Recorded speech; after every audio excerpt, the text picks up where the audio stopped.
नवां बाब। और उसने उनसे कहा, मैं तुमसे सच कहता हूं कि जो यहां खड़े हैं उनमें से बाज ऐसे हैं कि जब तक खुदा की बादशाही को कुदरत के साथ आया हुआ न देख लें, मौत का मजा हरगिज ना चखेंगे।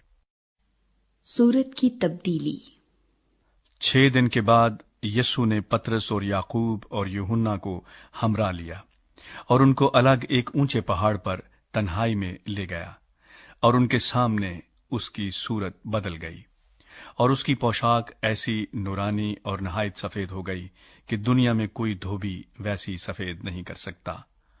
और एलिया मूसा के साथ उनको दिखाई दिया और वो यीशु से बातें करते थे। पतरस ने यीशु से कहा, रब्बी, हमारा यहां रहना अच्छा है, बस हम 3 डेरे बनाएं, एक तेरे लिए, एक मूसा के लिए, एक एलिया के लिए। क्योंकि वो जानता न था कि क्या कहे, इसलिए कि वो बहुत डर गए थे। फिर एक बादल ने उन पर साया कर लिया और उस बादल में से आवाज आई कि ये मेरा प्यारा बेटा है, इसकी सुनो। और उन्होंने यकायक जो चारों तरफ नजर की तो यीशु के सिवा और किसी को अपने साथ न देखा। जब वो पहाड़ से उतरते थे तो उसने उनको हुक्म दिया कि जब तक इब्ने आदम मुर्दों में से जी न उठे, जो कुछ तुमने देखा है किसी से न कहना। उन्होंने इस कलाम को याद रखा और वो आपस में बहस करते थे कि मुर्दों में से जी उठने के क्या मानी है। फिर उन्होंने उससे ये पूछा कि फकी क्यों कर कहते हैं कि एलिया का पहले आना जरूर है। उसने उनसे कहा, एलिया अलबत्ता पहले आकर सब कुछ बहाल करेगा, मगर क्या वजह है कि इब्ने आदम के हक में लिखा है कि वो बहुत से दुख उठाएगा और हकीर किया जाएगा।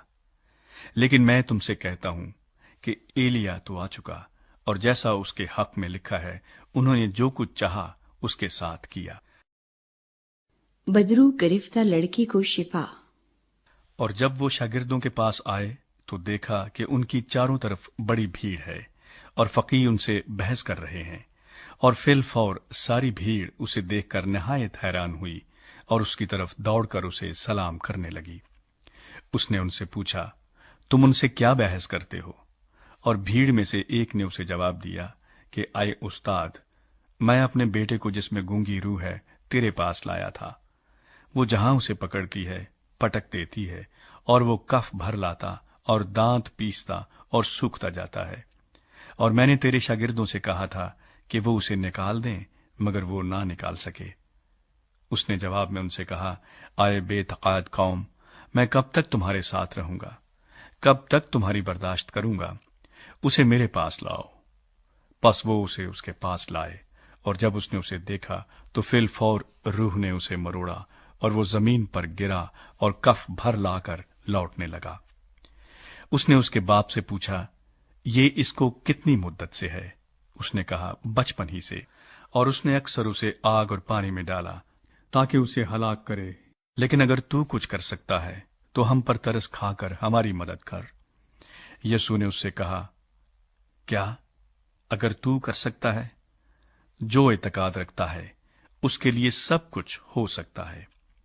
उस लड़के के बाप ने फिलफौर चिल्लाकर कहा, मैं एतकाद रखता हूं, तू मेरी बेतकादी का इलाज कर। जब यीशु ने देखा कि लोग दौड़ दौड़ कर जमा हो रहे हैं तो उस नापाक रूह को झिड़क कर उससे कहा, आए गूंगी बहरी रूह, मैं तुझे हुक्म करता हूं, इसमें से निकल आ और इसमें फिर कभी दाखिल न हो। वो चिल्लाकर और उसे बहुत मरोड़ कर निकल आई, और वो मुर्दा सा हो गया, ऐसा कि अक्सरों ने कहा कि वो मर गया। मगर यीशु ने उसका हाथ पकड़कर उसे उठाया और वो उठ खड़ा हुआ। जब वो घर में आया तो उसके शागिर्दों ने तन्हाई में उससे पूछा कि हम उसे क्यों ना निकाल सके। उसने उनसे कहा कि ये किस्म दुआ के सिवा किसी और तरह नहीं निकल सकती।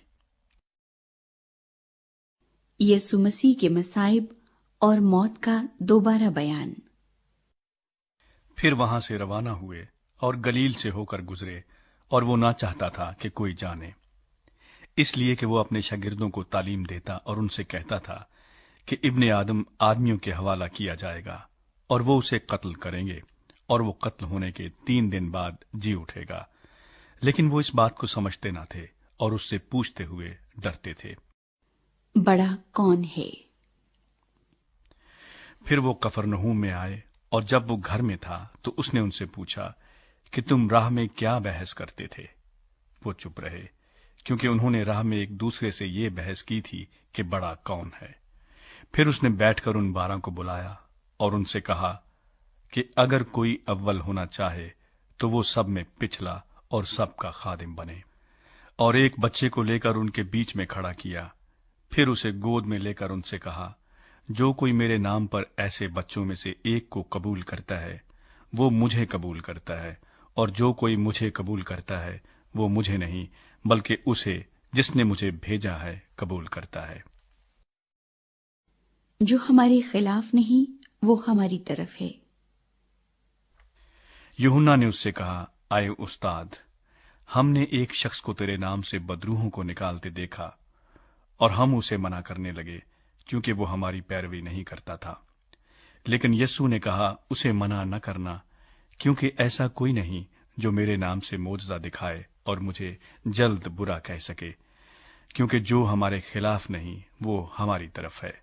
और जो कोई एक प्याला पानी तुमको इसलिए पिलाए कि तुम मसीह के हो, मैं तुमसे सच कहता हूं कि वो अपना अजर हरगिज ना खोएगा। ठोकर का सबब न बने।